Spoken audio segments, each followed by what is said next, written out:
दाबालरूपायम्पि विघ्नाद्रिहन्त्रि महादन्ति वक्त्रायम्पि पञ्चास्यमान्या विधीन्द्रादिमृग्या गणेशाभिधामे विधत्तां श्रियं कायम्पि कल्याणमूर्तिः। न जानामि शब्दं न जानामि चार्थं न जानामि पद्यं न जानामि गद्यम् चिदेका षडास्या हृदि द्योतते मे मुखान्निस्सरन्ते गिरश्चापि चित्रम् मयूराधिरूढं महावाक्यगूढं मनोहारिदेहं महच्चित्तगेहम् महीदेवदेवं महावेदभावं महादेवबालं भजे लोकपालम्। यदा संनिधानं गता मानवा मे भवाम्भोधिपारं गतास्ते तदैव इति व्यञ्जयन् सिन्धुतीरे यास्ते तमीडे पवित्रं पराशक्तिपुत्रम्। यथाब्धेस्तरङ्गालयं यान्ति तुङ्गास्तथैवापदः संनिधौ सेवतां मे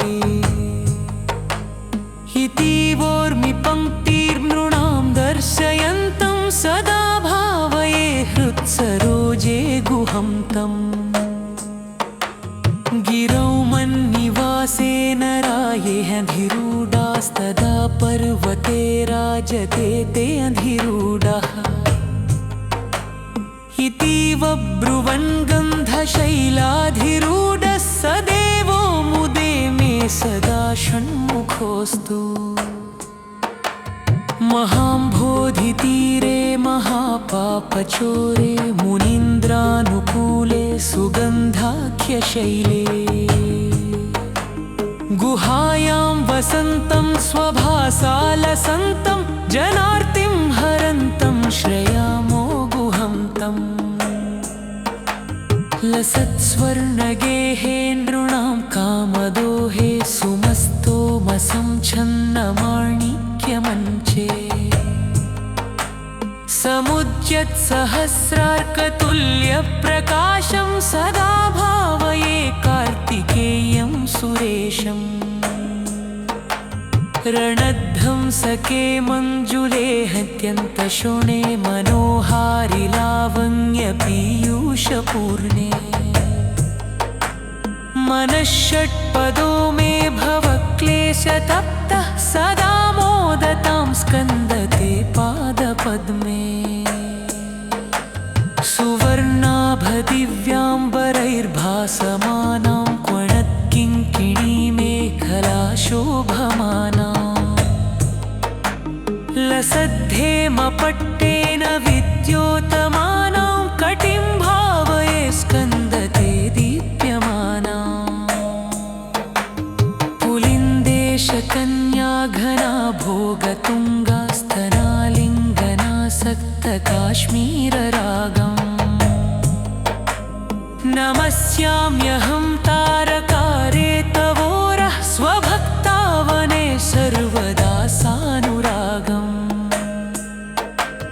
विधौ क्लुप्तदण्डान् स्वलीलाधृतण्डान् निरस्ते भशुण्डान् द्विषत्कालदण्डान् हतेन्द्रारिषण्डान् जगत्त्राणशौण्डां सदा ते प्रचण्डान् श्रये बाहुदण्डान् सदा शारदः षण्भृगाङ्का यदि स्युः समुद्यन्त एव स्थिताश्चेत्समन्ता सदा पूर्णबिम्बः कलङ्कैश्च हीनास्तदा त्वन्मुखानां ब्रुवे स्कन्दसाम्यम् स्फुरन्मन्दहासैः सहंसानि चञ्चकटाक्षावलीभृङ्गसम्भोज्ज्वलानि सुधास्यन् दाबालरूपायन्पि विघ्नाद्रिहन्त्रि महादन्ति वक्त्रायम्पि पञ्चास्यमान्या विधीन्द्रादिमृग्या गणेशाभिधामे विधत्तां श्रियं कायम्पि कल्याणमूर्तिः न जानामि शब्दं न जानामि चार्थं न जानामि पद्यं न जानामि गद्यम् चिदेका षडास्या हृदि द्योतते मे मुखानि सरन्ते गिरश्चापि चित्रम् मयूराधिरूढं महावाक्यगूढं मनोहारिदेहं महच्चित्तगेहम् महीदेवदेवं महावेदभावं महादेवबालं भजे लोकपालम् यदा संनिधानं गता मानवा मे भवाम्भोधिपारं गतास्ते तदैव इति व्यञ्जयन् सिन्धुतीरे यास्ते तमीडे पवित्रं पराशक्तिपुत्रम् यथाब्धेस्तरङ्गालयं यान्ति तुङ्गास्तथैवापदः सन्निधौ सेवतां मे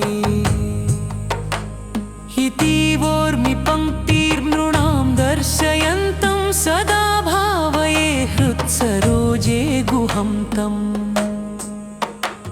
गिरौ मन्निवासेन रायेऽधिरूढास्तदा पर्वते राजते ते अधिरूढः इति वब्रुवन् गन्धशैलाधिरूढः स देवो मुदे मे सदा षण्मुखोऽस्तु महाम्भोधितीरे महापापचोरे मुनीन्द्रानुकूले सुगन्धाख्यशैले गुहायां वसन्तं स्वभासालसन्तं जनार्तिं हरन्तं श्रयामो गुहं तम् लसत्स्वर्णगेहे नृणां कामदोहे सुमस्तोमसंच्छन्नमाणिक्यमञ्चे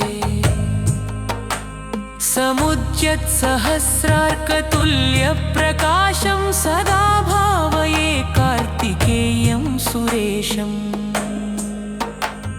रणध्वंसके मञ्जुले हत्यन्तशोणे मनोहारि लावण्यपीयूषपूर्णे मनःषट्पदो मे भवक्लेशतप्तः सदा मोदतां स्कन्दते पादपद्मे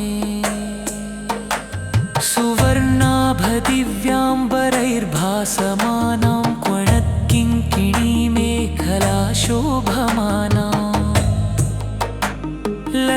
लसद्धेमपट्टेन विद्योतमानां कटिं भावये स्कन्दते दीप्यमाना पुलिन्देशकन्या घना भोगतुङ्गास्तनालिङ्गनासक्तकाश्मीररागम् नमस्याम्यहं तारकारे तवोरः स्वभक्तावने सर्वदा सानुरागम् विधौ क्लुप्तदण्डान् स्वलीलाधृतण्डान् निरस्ते भशुण्डान् द्विषत्कालदण्डान् हतेन्द्रारिषण्डान् जगत्त्राणशौण्डां सदा ते प्रचण्डान् श्रये बाहुदण्डान् सदा शारदः षण्पृगाङ्कायदि स्युः समुद्यन्त एव स्थिताश्चेत्समन्ता सदा पूर्णबिम्बः कलङ्कैश्च हीनास्तदा त्वन्मुखानां ब्रुवे स्कन्दसाम्यम् स्फुरन्मन्दहासैः सहंसानि चञ्चकटाक्षावलीभृङ्गसंघोज्ज्वलानि सुधास्यन् दिवि दाबालरूपायम्पि विघ्नाद्रिहन्त्रि महादन्ति वक्त्रायम्पि पञ्चास्यमान्या विधीन्द्रादिमृग्या गणेशाभिधामे विधत्तां श्रियं कायम्पि कल्याणमूर्तिः न जानामि शब्दं न जानामि चार्थं न जानामि पद्यं न जानामि गद्यम् चिदेका षडास्या हृदि द्योतते मे मुखानि सरन्ते गिरश्चापि चित्रम् मयूराधिरूढं महावाक्यगूढं मनोहारिदेहं महच्चित्तगेहम्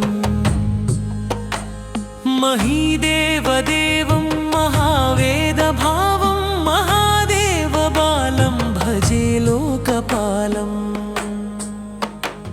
यदा संनिधानं गता मानवा मे भवाम्भोधिपारं गतास्ते तदैव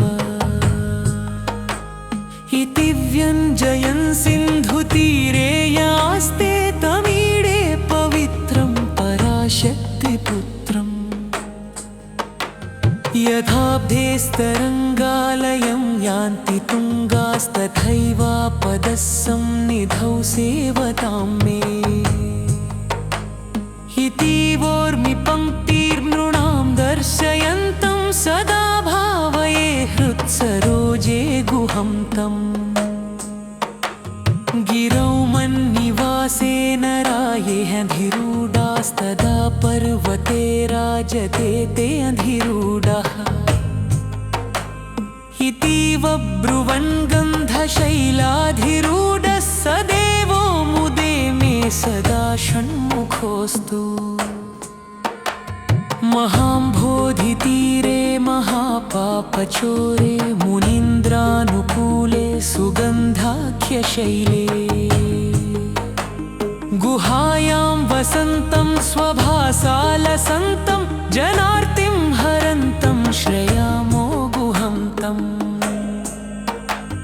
लसत्स्वर्णगेहे नृणां कामदोहे सुमस्तोमसंच्छन्नमाणिक्यमञ्चे समुद्यत्सहस्रार्कतुल्यप्रकाशं सदा भावये कार्तिकेयं सुरेशम् रणध्वंसके मञ्जुले हत्यन्तशोणे मनोहारि लावण्यपीयूषपूर्णे मनःषट्पदो मे भवक्लेशतप्तः सदा मोदतां स्कन्दते पादपद्मे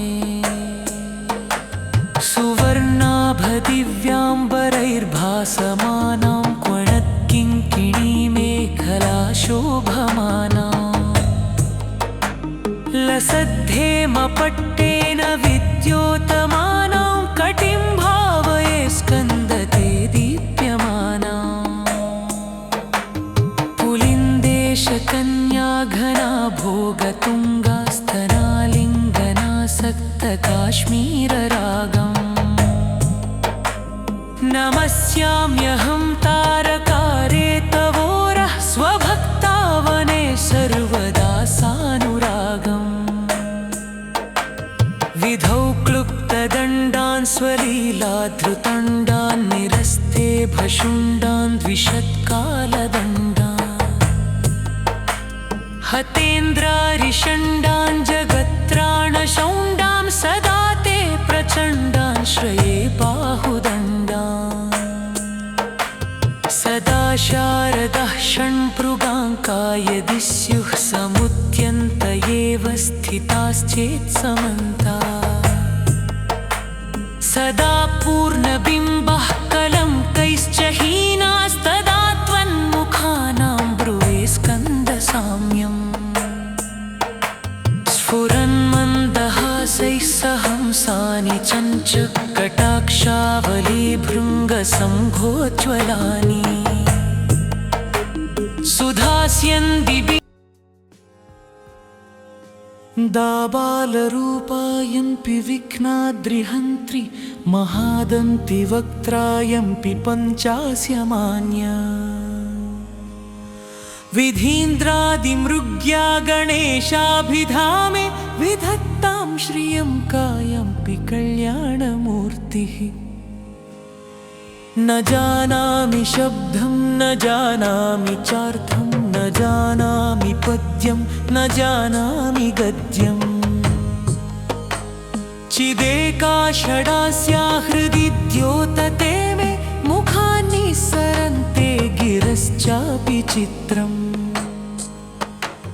मयूराधिरूढं महावाक्यगूढं मनोहारिदेहं महच्चित्तगेहम् महीदेवदेवं महावेदभावं महादेवबालं भजे लोकपालम् यदा संनिधानं गता मानवा मे भवाम्भोधिपारं गतास्ते तदैव इति व्यञ्जयन् सिन्धुतीरे यास्ते तमीडे पवित्रं पराशक्तिपुत्रम् यथाब्धेस्तरङ्गालयं यान्ति तुङ्गास्तथैवापदः सन्निधौ सेवतां मे इतीवोर्मि पङ्क्तिर्नृणां दर्शयन्तं सदा भावये हृत्सरोजे गुहं तम् गिरौ मन्निवासेन रायेऽधिरूढास्तदा पर्वते राजते ते अधिरूढः इतीव ब्रुवन् गन्धशैलाधिरूढः स देवो मुदे मे सदा षण्मुखोऽस्तु महाम्भोधितीरे महापापचोरे मुनीन्द्रानुकूले सुगन्धाख्यशैले गुहायां वसन्तं स्वभासालसन्तं जनार्तिं हरन्तं श्रयामो गुहं तम् लसत्स्वर्णगेहे नृणां कामदोहे सुमस्तोमसंच्छन्नमाणिक्यमञ्चे समुद्यत्सहस्रार्कतुल्यप्रकाशं सदा भावये कार्तिकेयं सुरेशम् रणध्वंसके मञ्जुले हत्यन्तशोणे मनोहारि लावण्यपीयूषपूर्णे मनःषट्पदो मे भवक्लेशतप्तः सदा मोदतां स्कन्दते पादपद्मे सुवर्णाभदिव्याम्बरैर्भासमानां क्वणत्किङ्किणीमेखलाशोभमाना लसद्धेमपट्टेन विद्योतमानां कटिं भावये स्कन्दते दीप्यमाना पुलिन्देशकन्या घना भोगतुङ्गास्तनालिङ्गनासक्तकाश्मीररागम् नमस्याम्यहं तारकारे तवोरः स्वभक्तावने सर्वदा सानुरागम् विधौ क्लुप्तदण्डान् स्वलीलाधृतण्डान् निरस्ते भशुण्डान् द्विषत्कालदण्डान् हतेन्द्रारिषण्डान् जगत्त्राणशौण्डां सदा ते प्रचण्डान् श्रये बाहुदण्डान् सदा शारदः षण्भृगाङ्का यदि स्युः समुद्यन्त एव स्थिताश्चेत्समन्ता सदा पूर्णबिम्बः कलङ्कैश्च हीनास्तदा त्वन्मुखानां ब्रुवे स्कन्दसाम्यम् स्फुरन्मन्दहासैः सहंसानि चञ्चकटाक्षावलीभृङ्गसम्भोज्ज्वलानि सुधास्यन्दिभिः दाबालरूपायम्पि विघ्नाद्रिहन्त्रि महादन्ति वक्त्रायम्पि पञ्चास्यमान्या विधीन्द्रादिमृग्या गणेशाभिधामे विधत्तां श्रियं कायम्पि कल्याणमूर्तिः न जानामि शब्दं न जानामि चार्थं न जानामि पद्यं न जानामि गद्यम् चिदेका षडास्या हृदि द्योतते मे मुखानि सरन्ते गिरश्चापि चित्रम् मयूराधिरूढं महावाक्यगूढं मनोहारिदेहं महच्चित्तगेहम् महीदेवदेवं महावेदभावं महादेवबालं भजे लोकपालम् यदा संनिधानं गता मानवा मे भवाम्भोधिपारं गतास्ते तदैव इति व्यञ्जयन् सिन्धुतीरे यास्ते तमीडे पवित्रं पराशक्तिपुत्रम् यथाब्धेस्तरङ्गालयं यान्ति तुङ्गास्तथैवापदः सन्निधौ सेवतां मे इतीवोर्मि पङ्क्तिर्नृणां दर्शयन्तं सदा भावये हृत्सरोजे गुहं तम् गिरौ मन्निवासे नरायेऽधिरूढास्तदा पर्वते राजते ते अधिरूढः इतीव ब्रुवन् गन्धशैलाधिरूढः स देवो मुदे मे सदा षण्मुखोऽस्तु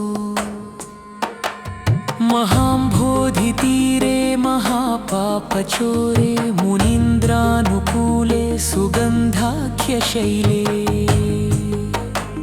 गुहायां वसन्तं स्वभासालसन्तं जनार्तिं हरन्तं श्रयामो गुहं तम्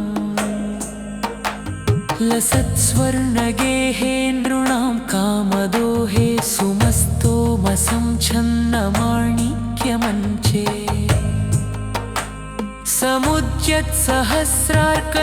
समुद्यत्सहस्रार्कतुल्यप्रकाशं सदा भावये कार्तिकेयं सुरेशम्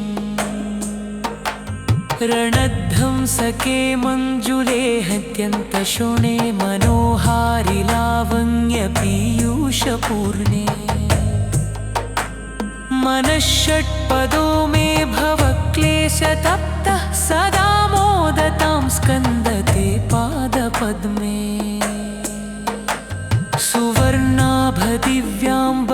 सुवर्णाभदिव्याम्बरैर्भासमानां क्वणत्किङ्किणीमेखला शोभमाना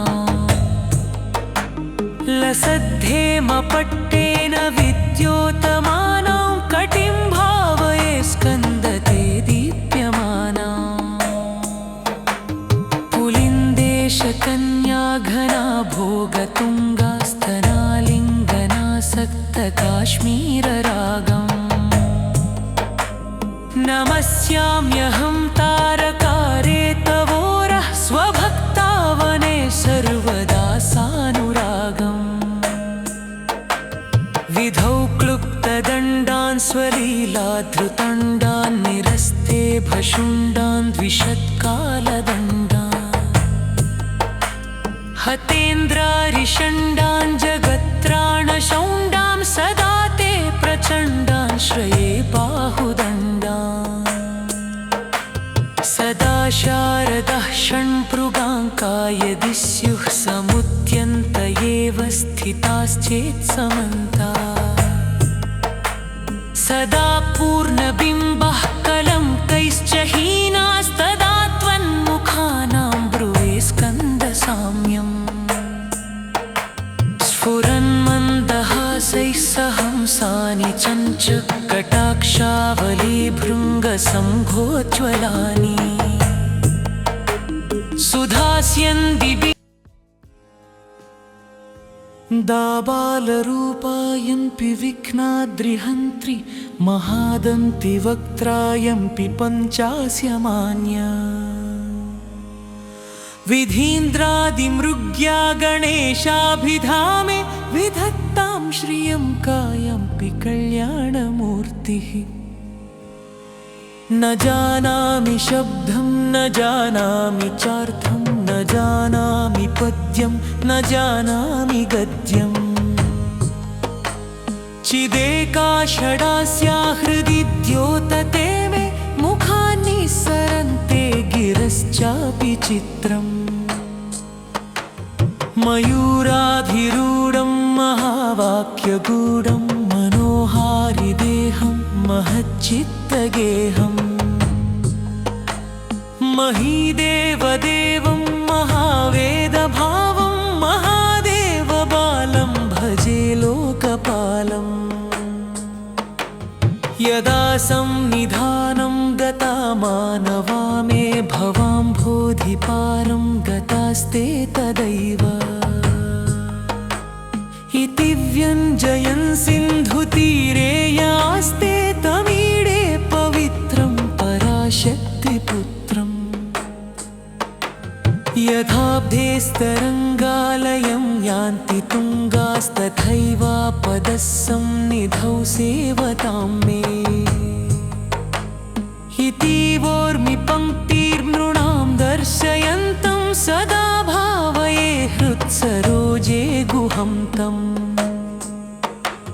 गिरौ मन्निवासेन रायेऽधिरूढास्तदा पर्वते राजते ते अधिरूढः इतीव ब्रुवन् गन्धशैलाधिरूढः स देवो मुदे मे सदा षण्मुखोऽस्तु महाम्भोधितीरे महापापचोरे मुनीन्द्रानुकूले सुगन्धाख्यशैले गुहायां वसन्तं स्वभासालसन्तं जनार्तिं हरन्तं श्रयामो गुहं तम् लसत्स्वर्णगेहे नृणां कामदोहे सुमस्तोमसंच्छन्नमाणिक्यमञ्चे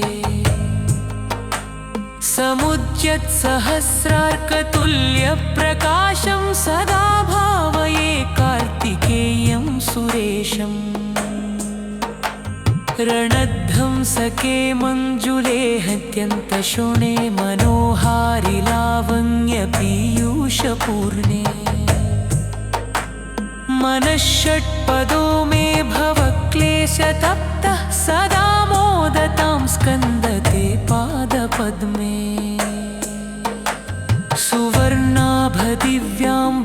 सुवर्णाभदिव्याम्बरैर्भासमानां क्वणत्किङ्किणीमेखला शोभमाना लसद्धेमपट्टेन विद्योतमानां कटिं भावये स्कन्दते दीप्यमाना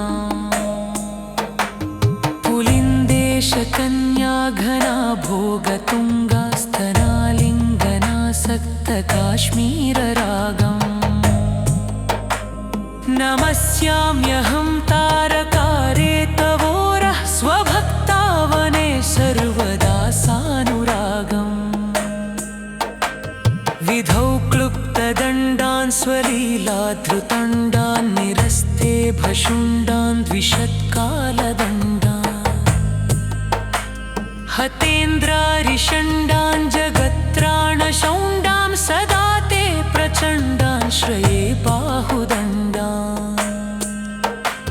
सदा शारदः षण्पृगाङ्का यदि स्युः समुद्यन्त एव स्थिताश्चेत्समन्ता सदा पूर्णबिम्बः कलङ्कैश्च हीनास्तदा त्वन्मुखानां ब्रुवे स्कन्दसाम्यम् स्फुरन्मन्दहासैः सहंसानि